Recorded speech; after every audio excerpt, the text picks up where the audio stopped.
வணக்கம். மகிழன் செய்திகள். இன்றைய முக்கிய செய்திகள். புதுச்சேரி தலைமை செயலகத்தில் வன்முறை எதிர்ப்பு தின உறுதிமொழி ஏற்கும் நிகழ்ச்சி தலைமை செயலர் சரத் சௌகான் தலைமையில் நடைபெற்றது. வன்முறை எதிர்ப்பு தினத்தை ஒட்டி புதுச்சேரி தலைமை செயலகத்தில் வன்முறை எதிர்ப்பு தின உறுதிமொழி ஏற்பு நிகழ்ச்சி இன்று நடைபெற்றது. தலைமை செயலர் டாக்டர் சரத் சௌகான் வன்முறை எதிர்ப்பு தின உறுதிமொழியை வாசிக்க அரசு செயலர்கள், தலைமை செயலர் அதிகாரிகள் மற்றும் ஊழியர்கள் அனைவரும் ஏற்றுக்கொண்டனர். இதனைத் தொடர்ந்து அரசு செயலர் முத்தம்மா தமிழில் உறுதிமொழி வாசிக்க அனைவரும் ஏற்றுக்கொண்டனர். முன்னாள் பிரதமர் ராஜீவ்காந்தி நினைவு தினத்தை ஒட்டி அவரது சிலைக்கு கவர்னர் கைலாஷ்நாதன் மற்றும் சட்டமன்ற உறுப்பினர்கள் மாலை அணிவித்து மரியாதை செலுத்தினார்கள். முன்னாள் பாரத பிரதமர் அமரர் ராஜீவ்காந்தி நினைவு நாள் புதுச்சேரி அரசு சார்பில் வன்முறை எதிர்ப்பு தினமாக இன்று அனுசரிக்கப்பட்டது.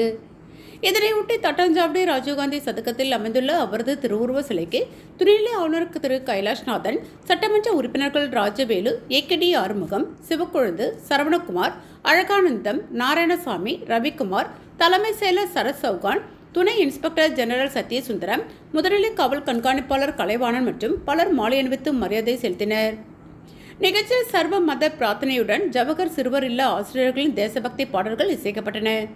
பின்னர் சட்டமன்ற உறுப்பினர் ராஜவேலு வன்முறை எதிர்ப்பு தின உறுதிமொழியை வாசிக்க அனைவரும் உறுதிமொழி எடுத்துக் கொண்டனர். இதனைத் தொடர்ந்து காங்கிரஸ் கட்சி சார்பில் வைத்திலிங்கம் எம்பி, முன்னாள் முதலமைச்சர் நாராயணசாமி, சட்டமன்ற உறுப்பினர் கார்த்திகேயன், முன்னாள் அமைச்சர்கள், முன்னாள் சட்டமன்ற உறுப்பினர்கள் உட்பட பலர் ராஜீவ்காந்தி சிலைக்கு மாலை அணிவித்து மரியாதை செலுத்தினார்கள். கரிக்கலாம்பாக்கம் SRK மேல்நிலைப்பள்ளி 10ஆம் வகுப்பு பொதுத் தேர்வில் 100% தேர்ச்சி பெற்று சாதனை படைத்துள்ளது. புதுச்சேரி மாநிலம் கரிக்கலாம்பாக்கம் SRK மேல்நிலைப்பள்ளி தொடர்ந்து 10ஆம் மற்றும் 12ஆம் வகுப்பு பொதுத் தேர்வுகளில் சிறந்த மதிப்பெண்கள் பெறுவதோடு மட்டுமல்லாமல் தொடர்ந்து 100% தேர்ச்சி பெற்று நகர்ப்புற பள்ளிகளுக்கு இணையாக சாதனை புரிந்து வருகிறது. தற்போது வெளியாகியுள்ள 10ஆம் வகுப்பு பொதுத் தேர்வில் SRK பள்ளியின் 41 மாணவர்களும் சிறந்த மதிப்பெண்களுடன் 100% தேர்ச்சி பெற்று மாணவி வளர்மதி 482 மதிப்பெண்களுடன் முதலிடத்தையும், மாணவி சிவசங்கரி 481 மதிப்பெண்களுடன் 2ஆம் இடத்தையும், மாணவன் தர்ணேஷ் 478 மதிப்பெண்களுடன் 3ஆம் இடத்தையும் பிடித்தனர். அதிக மதிப்பெண்கள் பெற்று சாதனை புரிந்த மாணவ மாணவிகளுக்கு பள்ளி தாளாளர் டாக்டர் மகேந்திரன், பள்ளி முதல்வர் ஜெயக்குமார் மற்றும் பள்ளி துணை முதல்வர் தமிழா ஆகியோர் பொன்னாடை மற்றும் பூங்கொத்து அளித்து கௌரவித்து பாராட்டினர். மாநில அளவில் சிறந்த மதிப்பெண்களான 100க்கு 100 மதிப்பெண்கள் ஒரு மாணவர்களும், 99 மதிப்பெண்கள் 6 மாணவர்களும், 98 மதிப்பெண்கள் 7 மாணவர்கள், 97 மதிப்பெண்கள் 3 மாணவர்கள், 96 மதிப்பெண்கள் 12 மாணவர்கள், 95 மதிப்பெண்கள் 10 மாணவர்கள் என பாட வாரியாக அதிக அளவில் மாநிலத்தில் சிறந்த மதிப்பெண்கள் பெற்று தேர்ச்சி பெற்றுள்ளனர்.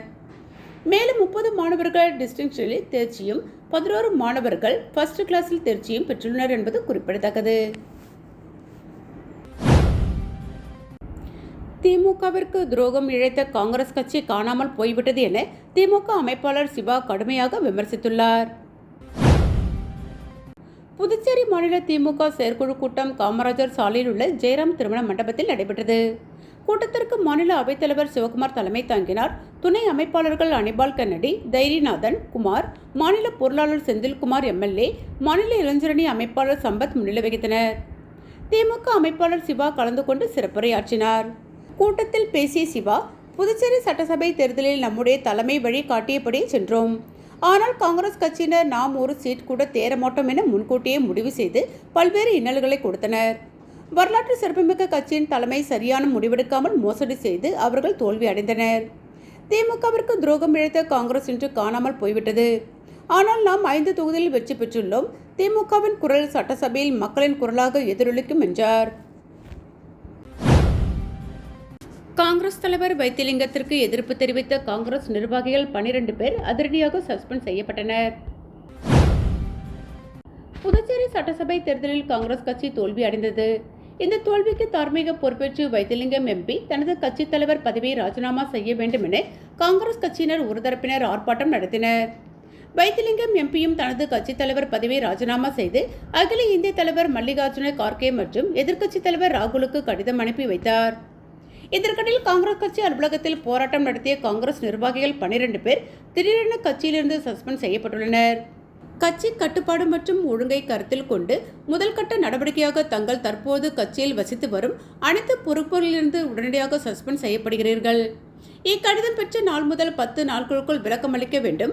தவறினால் அடுத்த கட்சி பொறுப்புகளிலிருந்து நிரந்தரமாக நீக்கும் நடவடிக்கை எடுக்கப்படும் என அந்த கடிதத்தில் கூறப்பட்டுள்ளது. திருக்குனூர் தனியார் ஒயின் ஷாப் எதிரே நிறுத்தப்பட்டிருந்த பைக்கை திருடிய விழுப்புரத்தை சேர்ந்தவரை போலீசார் கைது செய்து சிறையில் அடைத்தனர். விழுப்புரம் பனையபுரம் பகுதியை சேர்ந்தவர் முருகன், வயது 49, கூலி தொழிலாளி. இவர் கடந்த 13ஆம் தேதி தனது பைக்கில் நண்பருடன் திருக்குனூர் கடைவீதியில் உள்ள தனியார் ஒயின் ஷாப்பிற்கு சென்றுள்ளார். பைக்கை ஒயின் ஷாப் எதிரே நிறுத்திவிட்டு உள்ளே சென்று திரும்பி வந்து பார்த்தபோது பைக்கை காணாமல் அதிர்ச்சி அடைந்தார்.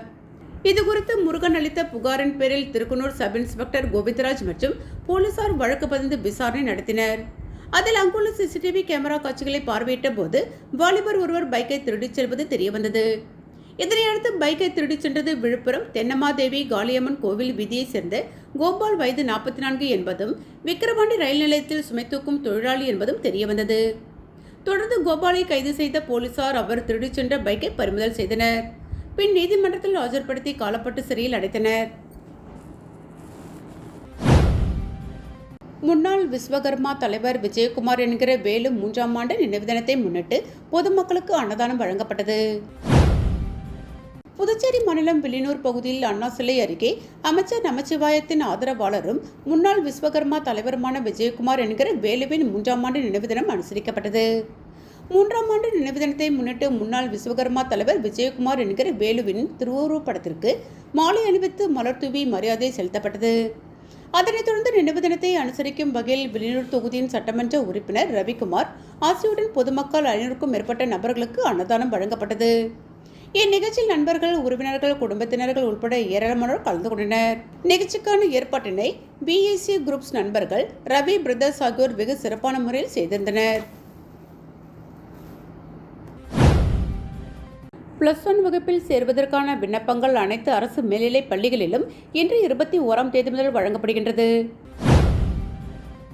இதுகுறித்து பள்ளி கல்வித்துறை இணை இயக்குநர் சிவகாமி வெளியிட்டுள்ள செய்திக்குறிப்பில் கூறியிருப்பதாவது: 2026-27ஆம் ஆண்டில் புதுச்சேரி யூனியன் பிரதேசத்தில் உள்ள அரசு மேல்நிலைப் பள்ளிகளில் +1 வகுப்பில் சேர்வதற்கான விண்ணப்பங்கள் அனைத்து அரசு மேல்நிலைப் பள்ளிகளிலும் இன்று முதல் வழங்கப்படுகிறது. 10ஆம் வகுப்பு பொதுத் தேர்வில் தேர்ச்சி பெற்று இதுவரை விண்ணப்பிக்காத அரசு பள்ளி மாணவர்களுக்கு 2ஆம் கட்டமாகவும், 10ஆம் வகுப்பு பொதுத் தேர்வில் தேர்ச்சி பெற்று அரசு உதவி பெறும் மற்றும் தனியார் பள்ளிகளில் ஏனைய பாடத்திட்டத்தின் கீழ் பயின்ற மாணவ மாணவிகள் இந்த வாய்ப்பினை பயன்படுத்தி விண்ணப்பிக்கலாம். பூர்த்தி செய்யப்பட்ட விண்ணப்பங்கள் வரும் 27ஆம் தேதிக்குள் அந்தந்த அரசு மேல்நிலைப் பள்ளிகளில் சமர்ப்பிக்கப்பட வேண்டும். மாணவர்கள் ஒன்றுக்கு மேற்பட்ட அரசு மேல்நிலைப் பள்ளிகளில் விண்ணப்பத்தை பெற்று பூர்த்தி செய்யப்பட்ட விண்ணப்ப படிவங்களை அந்தந்த பள்ளிகளில் சமர்ப்பிக்க வேண்டும் என குறிப்பிடப்பட்டுள்ளது.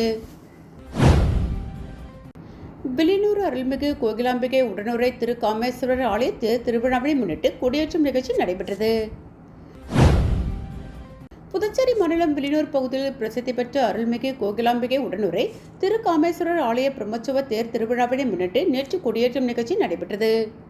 இதில் வில்லியனூர் தொகுதியின் சட்டமன்ற உறுப்பினர் ரவிக்குமார் கலந்து கொண்டு சாமி தரிசனம் செய்தார். தொடர்ந்து மகா தீபாரதனை காண்பிக்கப்பட்டது. இதில் பக்தர்கள் திரளாக கலந்து கொண்டு சுவாமி தரிசனம் செய்தனர். மேலும் 21ஆம் தேதி அன்று ரிஷபம், மயில் மற்றும் இந்திர விமானத்தில் சுவாமி வீதி உலாவும், 22ஆம் தேதி ரிஷபம், மயில் மற்றும் அன்ன வாகனத்தில் வீதி உலாவும், 23ஆம் தேதி தங்க ரிஷபம் மற்றும் மயில் வாகனம் இரவு பாதிவேட்டை நிகழ்ச்சியும், 24ஆம் தேதி வெள்ளி ரிஷபம் மற்றும் மயில் வாகனத்திலும், 25ஆம் தேதி வெள்ளி யானை ரிஷபம் மற்றும் மயில் வாகனத்திலும், 26ஆம் தேதி நாகம், காமதேனு மற்றும் கற்பக விருச்சிகத்திலும், 27ஆம் தேதி கைலாய வாகனத்தில் வீதி உலாவும், அதனைத் தொடர்ந்து இரவு திருக்கல்யாணம் உற்சவம் நடைபெற உள்ளது. மேலும் முக்கிய நிகழ்வாக 28ஆம் தேதி திருத்தேர் திருவிழா நடைபெற உள்ளது.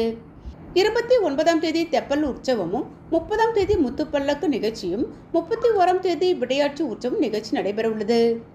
நிகழ்ச்சிக்கான ஏற்பாட்டினை அருள்மிகு கோகிலாம்பிகை உடனுரை திரு காமேஸ்வரர் திருக்கோவில் நிர்வாக அலுவலர், சிவாச்சாரியர்கள், ஆலய ஊழியர்கள், சிவனடியார்கள் மற்றும் வில்லியனூர் ஊர் பொதுமக்கள் வெகு சிறப்பான முறையில் செய்து வருகின்றனர். போலி மருந்து ஊழல் வழக்கில் CBI விசாரணையை துரிதப்படுத்த வேண்டும் என நேரு MLA வலியுறுத்தியுள்ளார். இது தொடர்பாக செய்தியாளர்களிடம் பேசிய அவர், தேர்தல் முடிவு வெளியாகி பல நாட்கள் ஆகியும் இன்னும் அமைச்சர்கள் விரிவாக்கம் மற்றும் ஏற்கனவே பதவியேற்ற அமைச்சர்களுக்கு இலாக்கா ஒதுக்கப்படவில்லை. இதனால் மக்கள் நல திட்டப்பணிகள் பாதிக்கப்பட்டுள்ளது. மேலும் அமைச்சர்கள் விரிவாக்கம் செய்யாததால் உள்ளாட்சித்துறை, மருத்துவத்துறை, பொதுப்பணித்துறை உள்ளிட்ட பல்வேறு துறைகளில் பணிகள் தேக்கம் அடைந்துள்ளன. ஆகையால் உடனடியாக அமைச்சர்கள் விரிவாக்கம், இலாக்கா ஒதுக்கீடு செய்ய வேண்டும். மேலும் போலி மருந்து ஊழல் வழக்கில் சிபிஐ விசாரணையை துரிதப்படுத்த வேண்டும். தற்போது வரவிருக்கும் தட்டாஞ்சாவடி தொகுதி இடைத்தேர்தலில் யார் போட்டியிடுவது குறித்து கூட்டணி கட்சியிடம் ஆலோசித்து முடிவு செய்யப்படும் என்றார். பெரம்பை அருள்மிகு ஸ்ரீ ஏழை மாரியம்மன் ஆலயத்தில் சாகை வார்த்தல் மற்றும் செடல் திருவிழா நிகழ்ச்சி வெகு சிறப்பான முறையில் நடைபெற்றது. புதுச்சேரி அடுத்த தமிழக பகுதியான வானூர் வட்டம் பெரம்பை கிராமத்தில் அமைந்துள்ள ஸ்ரீ ஏழை மாரியம்மன் கோவில் மிகவும் பிரசித்தி பெற்றதாகும். கிராம மக்களின் பாரம்பரிய கலாச்சாரத்தை பறைசாற்றும் வகையில் ஆண்டுதோறும் திருவிழா மிக சிறப்பான முறையில் நடைபெற்று வருகிறது. இதில் காலையில் ஸ்ரீ ஏழை மாரியம்மனுக்கு வெகு சிறப்பான முறையில் அபிஷேகம் நடைபெற்றது. இதனைத் தொடர்ந்து மதியம் அம்மனுக்கு கூழ்வார்த்தல் வெகு சிறப்பான முறையில் நடைபெற்றது. இதில் பக்தர்கள் திரளாக கலந்து கொண்டு அம்மனுக்கு கூழ் ஊற்றி தங்களது வேண்டுதலை நிறைவேற்றி நேர்த்திக்கடனை செலுத்தினர். மாலை 4:30 மணிக்கு மேல் செடல் உற்சவம் நடைபெற்றது. இதில் கிராம பொதுமக்கள் மற்றும் பக்தர்கள் திரளாக கலந்து கொண்டு செடல் தரித்து தங்களது வேண்டுதலை நிறைவேற்றினர். மாலை காத்தவராயனுக்கு கும்பசாதம் படைத்தல் நிகழ்ச்சி நடைபெற்றது. தொடர்ந்து நிகழ்ச்சியில் கலந்து கொண்ட பக்தர்களுக்கு கும்பம் சாதம் படையிலிட்டு தீபாரதனை காண்பிக்கப்பட்டு பக்தர்களுக்கு பிரசாதமாக வழங்கப்பட்டது. தொடர்ந்து இரவு வான வேடிக்கையுடன் மேலதாளங்கள் முழங்க மின் அலங்காரத்துடன் ஸ்ரீ ஏழை மாரியம்மன் வீதி உலா நடைபெற்றது. தொடர்ந்து இரவு பன்ருட்டி குமாரபுரம் விக்னேஷ் நாடக ஆசிரியரின் தெருக்கூத்து நாடகம் நடைபெற்றது. இதனை பொதுமக்கள் மற்றும் சுற்று வட்டாரத்தை சார்ந்த ஏராளமானோர் கலந்து கொண்டு தெருக்கூத்தினை கண்டுகளித்தனர். நிகழ்ச்சிக்கான ஏற்பாட்டினை பெரம்பை கிராமவாசிகள் சிறப்பாக செய்திருந்தனர். மேலும் தேர் திருவிழாவினை முன்னிட்டு பெரம்பை கிராம இளைஞர்கள் ஏற்பாட்டில் தலவாழை இலை போட்டு அனைவருக்கும் அறுசுவை விருந்து சுமார் 500க்கும் மேற்பட்ட நபர்களுக்கு பரிமாறப்பட்டது. நிகழ்ச்சிக்கான ஏற்பாட்டினை பெரம்பை கிராமவாசிகள் சிறப்பாக செய்திருந்தனர். பெட்ரோல் டீசல் விலை உயர்வை கண்டித்து கம்யூனிஸ்ட் கட்சிகள் சார்பில் கண்டன ஆர்ப்பாட்டம் நடைபெற்றது. அமெரிக்கா ஈரான் போர் காரணமாக நாடு முழுவதும் பெட்ரோல் டீசல் விலை உயர்ந்துள்ளது. இதற்கு எதிர்க்கட்சிகள் கடும் கண்டனம் தெரிவித்துள்ளன. இந்த நிலையில் புதுச்சேரியில் இந்திய கம்யூனிஸ்ட் கட்சி, மார்க்சிஸ்ட் கம்யூனிஸ்ட் கட்சி சார்பில் பெட்ரோல் டீசல் விலையை திரும்பப் பெற வலியுறுத்தி கண்டன ஆர்ப்பாட்டம் இந்திரா காந்தி சிலை அருகே நடைபெற்றது. சிபிஐ மாநில செயலாளர், சிபிஎம் மாநில செயலாளர் ராமச்சந்திரன் ஆகியோர் தலைமையில் நடைபெற்ற ஆர்ப்பாட்டத்தில் 100க்கும் மேற்பட்ட கம்யூனிஸ்ட் கட்சியினர் கலந்து கொண்டு மத்திய பாஜக அரசை கண்டித்தும் விலை உயர்வை திரும்பப் பெற வலியுறுத்தியும் கண்டன முழக்கங்களை எழுப்பினர். இத்துடன் மகிழன் செய்திகள் நிறைவடைந்தன. நன்றி.